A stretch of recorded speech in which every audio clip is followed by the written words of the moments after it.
Amin. Bismillahirrahmanirrahim. Assalamualaikum warahmatullahi wabarakatuh. Waalaikumsalam. Alhamdulillah. Ini Zoom, saya lebih senang mute mikrofonnya di unmute aja. Jadi masih kerasa kebersamaannya. Kita bisa langsung tektokan. Silakan. Nggak perlu di mute mikrofonnya, nggak perlu di mute. Jadi kita bisa saling sapa, nanya langsung atau apa, nggak ada masalah. Oh, silakan Ustaz. Oke, Bapak Ibu sekalian, alhamdulillah sangat senang melihat wajah-wajah ceria. Teringat kembali beberapa waktu lalu kita sama-sama semua di Wellington. Alhamdulillah, doakan semoga bisa balik ke Wellington dalam waktu dekat. Amin. Kumpul lagi sama Bapak Ibu sekalian. Alhamdulillah. Oke, saya mungkin nggak panjang-panjang Mbak Budi, lebih baik kita manfaatkan waktunya sebelum buka puasa di sana nih untuk ngobrol-ngobrol. Cuman saya ingin sedikit membuka pertemuan kita ini dengan satu tema yang mungkin Bapak Ibu sudah lihat sebelumnya. Saya ada forward satu buku kecil, Fikih Pandemi. Mudah-mudahan bermanfaat buat kita semua. Saya ingin melihat sedikit tentang buku ini, tema-temanya atau hal yang paling umum dari buku ini supaya menjadi renungan buat kita, guidelines buat kita dalam menjalankan ibadah kita di masa wabah dan pandemi ini, sehingga sebenarnya tidak perlu kita merasa kekurangan dengan segala yang hilang, pertemuan fisik misalnya di antara kita semua, tapi insya Allah semuanya tetap bernilai sama di hadapan Allah Subhanahu wa Ta'ala. Bapak Ibu sekalian, kita sadar agama kita ini memang harus bicara berdasarkan ayat-ayat Al-Quran dan hadis. Tapi seperti yang sering saya jelaskan, memahami ayat Al-Quran dan hadis itu perlu skill, perlu ilmu, perlu pengalaman, dan sebagainya.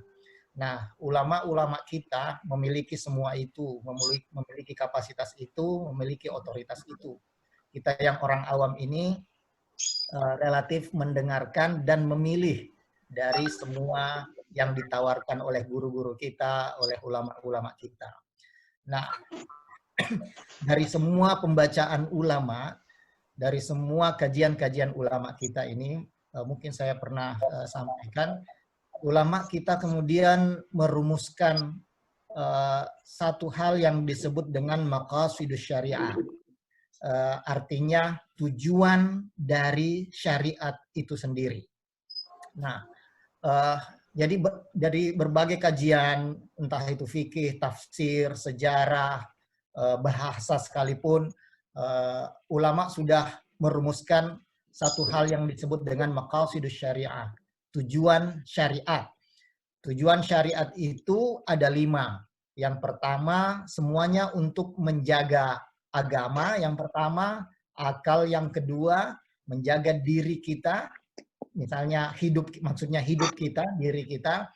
Menjaga keturunan kita. Dan kemudian menjaga harta kita. Nah, semua dimensi hukum Islam pasti mengacu ke 5 hal ini.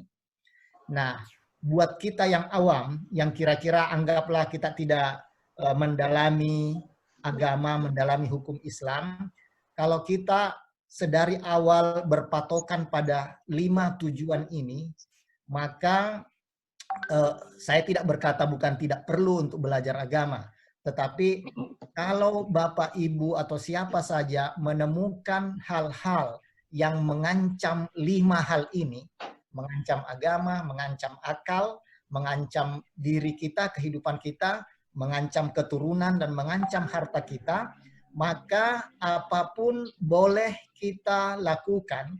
Saya garis bawahi, apapun boleh kita lakukan untuk mempertahankan ke-5 hal ini, untuk menjaga ke-5 hal ini. tanpa atau dengan pengetahuan agama.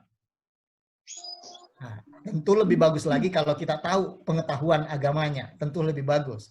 Tapi kalau kita ternyata tidak tahu bahwa misalnya satu hal mengancam hidup kita, hukum fikihnya seperti apa, hukum agamanya seperti apa, Al-Quran berkata seperti apa, kepala kita, pikiran kita hanya perlu berpikir bahwa kita harus mempertahankan hidup.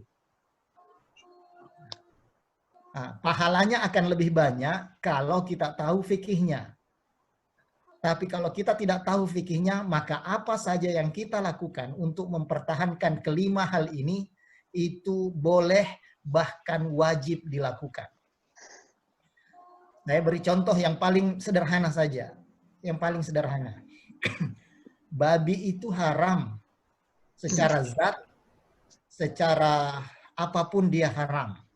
Tetapi ketika kita ada pada satu kondisi di mana babi ini, hanya babi ini yang menyelamatkan hidup kita, maka Al-Quran pun mengatakan boleh dimakan sebatas mempertahankan hidup. Bukan untuk berlebih-lebihan, bukan untuk merasakan misalnya kalau itu nikmat dimakan seperti dimasak seperti apa, diolah seperti apa, enggak. Tetapi untuk mempertahankan hidup dan hanya itu satu-satunya, maka itu yang harus kita lakukan. Nah, begitupun dengan menjaga agama, begitupun dengan menjaga keturunan, begitupun dengan menjaga harta kita dan sebagainya. Makanya misalnya mempertahankan rumah kita dari rampok misalnya, itu adalah wajib dan jihad. Itu adalah jihad. Banyak ulama yang mengatakan kalau kita meninggal karena mempertahankan rumah kita dari maling, dari rampok, maka kita mati syahid. Nah, itu satu hal. Tetapi jangan juga konyol misalnya kalau ada cara menyelamatkan hidup tanpa harus melawan rampoknya misalnya, tentu itu bisa kita lakukan lebih utama. Jadi di situ akal pikiran kita harus menimbang mana yang lebih bagus kita lakukan dalam mempertahankan semua kelima hal ini. Nah, kita kembali ke masa sekarang ini, ke masa pandemi, di masa wabah ini, di mana kalau agamawan tidak bisa merumuskan atau ulama itu tidak merumuskan sampai di mana wabah ini bisa merusak hidup manusia. Maka ulama kemudian harus mendengar dokter, harus mendengar ahli kesehatan, atau mereka yang punya otoritas berbicara tentang wabah. Baru kemudian disusun fikihnya bagaimana, hukum Islamnya bagaimana. Nah, sudah dijelaskan oleh para ahli kesehatan, para dokter tentang sifat dan karakter wabah ini, bahwa wabah ini sangat mudah bertular, pindah ke orang lain. Maka kemudian yang dilarang adalah berkumpul. Maka semua model-model perkumpulan yang potensial menyebarkan wabah ini kemudian harus dihindari, bahkan dilarang. Nah, berkumpul itu seperti kita sholat jemaah di masjid. Berkumpul itu seperti kita silaturahmi duduk bersama di pengajian. Berkumpul itu ya dengan dalam agama lain sekalipun, misa di gereja dan sebagainya, itu semua menjadi media menyebarnya virus COVID-19.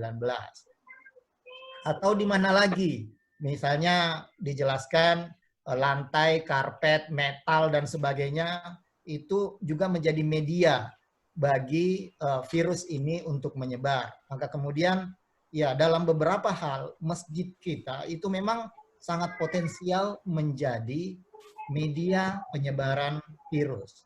Maka kemudian, oleh ulama-ulama kita, bahkan sudah sejak awal sebelum kita di Indonesia sekalipun, ulama di Mesir, ulama di Saudi sudah mengumumkan itu supaya sholat jamaah tidak dilakukan lagi di masjid.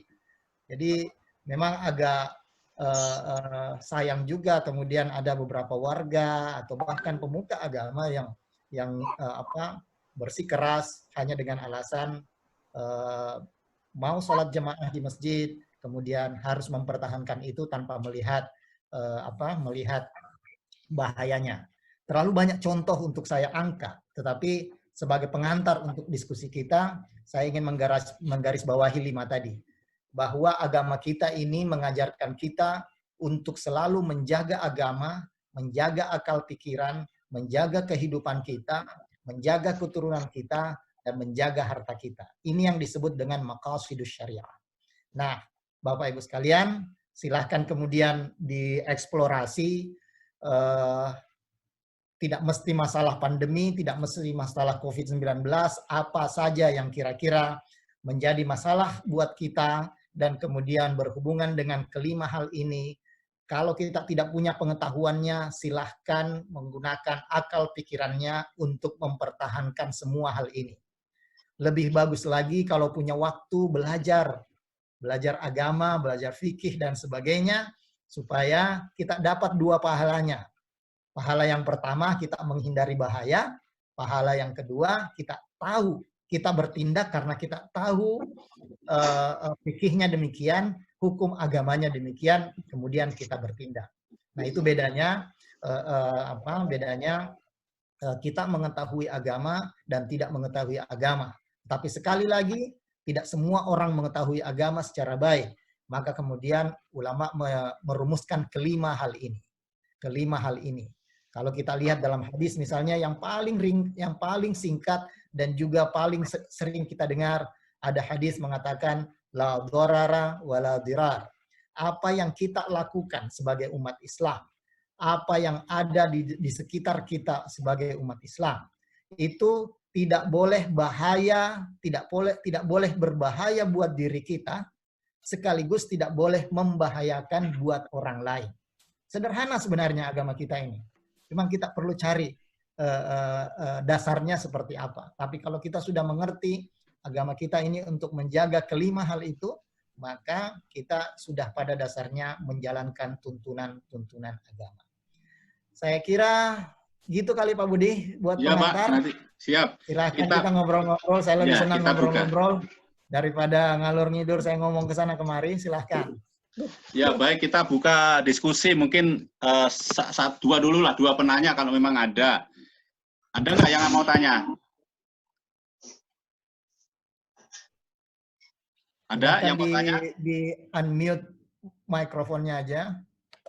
Silakan mikrofonnya silakan dibuka semua supaya bisa yang mau tanya silakan. Ini saya sapa dulu sebelum ada pertanyaan. Selamat datang Pak Didi yang dari Indonesia juga, jadi bertetanggaan dengan Ustadz ini. Assalamualaikum. Nah, terus ada lagi siapa ini yang dari luar Wellington, ada siapa lagi? Ada Mbak Evi Hanif, oh masih di Wellington ya. Wellington ya. Ini. Ada juga yang bergabung dari teman-teman yang melihat pengumuman yang mungkin. Oh, iya. Gak apa-apa, ini ada. Alhamdulillah nih 43 yang gabung, mudah-mudahan lebih banyak lagi dan lebih banyak lagi. Kalau nggak ada yang bertanya, mungkin menurut pandangan Ustadz ya, sekarang ini kan umroh ditutup, kemungkinan haji ditutup. Itu bagaimana tuh Ustadz? Iya, haji sudah diumumkan, bukan kemungkinan lagi. Haji memang sudah diumumkan, tidak akan ada pelaksanaan ibadah haji tahun ini. Nah, ini memang sekali lagi mengagetkan buat kita ya. Tidak hanya haji, umrah, sholat Jumat yang paling dekat buat dengan kita ya. Memang mengagetkan. Yang pertama, kita yang hidup saat ini, yang paling tua misalnya 100 tahun, memang belum pernah mengalami hal ini. Tetapi dalam sejarah hidup kita, sudah pernah beberapa kali wabah seperti ini ada, dan kemudian konsekuensinya dalam agama kita juga ada. Tidak dilaksanakan sholat Jumat berjamaah di masjid, tidak dilaksanakan sholat Idul Fitri, tidak dilaksanakan haji.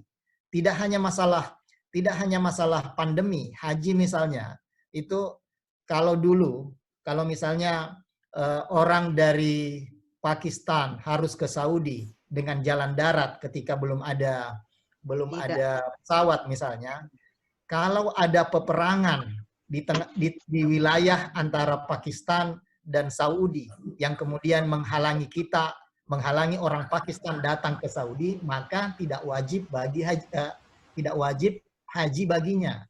Itu sederhana, bahwa ada bahaya yang mengintai ketika kita melaksanakan ibadah haji. Itu sudah kewajiban melaksanakan haji pada tahun itu sudah gugur. Nah, sekarang ini pandemi. Dan ulama di Saudi juga sudah berkesimpulan seperti itu, bahwa ini akan menjadi masalah besar jika umroh dan haji tetap dibuka. Maka ulama kemudian memutuskan bahwa umroh dan khususnya haji tahun ini memang ditiadakan. Jadi tidak ada pelaksanaan ibadah haji tahun ini. Tidak ada masalah sama sekali Bapak Ibu sekalian, tidak melanggar agama, bahkan itu yang harus terjadi. Dalam fikih, dalam agama, itu pilihan itu yang harus diambil ketika ada wabah seperti ini. Justru kalau kita berhaji, dalam masa wabah seperti ini, justru kita berdosa. Kita berdosa, bahkan jadi berdosa besar, karena kita mendatangi bahaya, kita mengundang bahaya, atau kalau bahaya itu ada dalam diri kita menyebarkan bahaya itu pada orang lain. Nah, ini yang saya sebut tadi, la dharara wa la dirar. Apa yang kita lakukan, apa saja yang kita lakukan itu tidak boleh berbahaya buat diri kita dan tidak boleh membahayakan orang lain. Itu kajiannya sangat banyak di dalam fikih, bahkan santri level kelas 1 sanawiyah, kelas 2 sanawiyah itu juga sudah mempelajari itu semua. Jadi tidak perlu ada kekhawatiran. Memang betul ini masalah psikologis yang sulit kita terima. Sekali lagi karena kita yang hidup sekarang ini belum pernah mengalami itu. Tapi di masa-masa lalu sudah pernah terjadi. Bahkan di masa Nabi sudah sering kita dengar, hanya karena hujan lebat itu orang dibolehkan tidak sholat Jumat di masjid. Hanya karena hujan lebat. Tapi ini masalah budaya juga. Negara-negara Arab itu sangat sulit merasakan hujan lebat. Maksud saya, hujan terjadi di Saudi, hujan terjadi di negara-negara Arab. Tetapi kalau hujan lebat itu tidak biasa buat mereka. Kalau hujan deras, hujan lebat, disertai petir, dan itu nggak biasa buat mereka. Dan itu bagi perasaan mereka, itu membahayakan. Buat orang Indonesia nggak ada masalah itu. Buat orang Indonesia, hujan, petir, apa segala itu nggak ada masalah. Kita tetap ke masjid, nggak ada masalah. Karena kita tidak menganggap itu bahaya. Orang Mesir, kalau hujan di sana itu untung kalau ada 2-3 kali setahun. Itu pun rintik-rintik. Jadi kalau hujan deras, gede, lebat, disertai petir, itu sudah bencana alam buat mereka. Dan itu sudah bahaya dalam pikiran mereka. Makanya kemudian di masa Nabi, hujan lebat itu sudah membatalkan kewajiban sholat Jumat di masjid. Nah, bagaimana dengan kita di Indonesia? Nah, jangan dilihat hujan lebatnya, tapi dilihat membahayakannya seperti apa. Kalau kita naik mobil ke masjid, hujan lebat, sampai ke parkiran, nggak kena hujan kan nggak ada masalah sebenarnya. Jadi tergantung. Cuma saya ingin tunjukkan betapa hujan lebat itu menjadi masalah buat orang Arab. Nah, begitupun wabah pandemi ini, COVID-19 ini, karakternya memang sangat berbahaya. Maka kemudian itu semua yang sifatnya berkumpul sedapat mungkin dihindari. Maka muncullah semua. Jadi ini bukan fatwa baru Bapak Ibu sekalian. Bukan fatwa baru. Sudah terjadi lama, sudah terjadi di masa Rasulullah, sudah terjadi di masa ulama-ulama dulu. Jadi kita nggak perlu kaget sebenarnya. Saya kira itu Pak Budi. Terima kasih. Ini masih ada 7 menit, mungkin kita doa dulu, baru nanti diskusi lagi, baru tutup gitu ya, atau gimana? Ini masih 7 menit lagi sebelum buka. Nanti kita kasih kesempatan semuanya untuk menyiapkan buka juga. Jadi kayaknya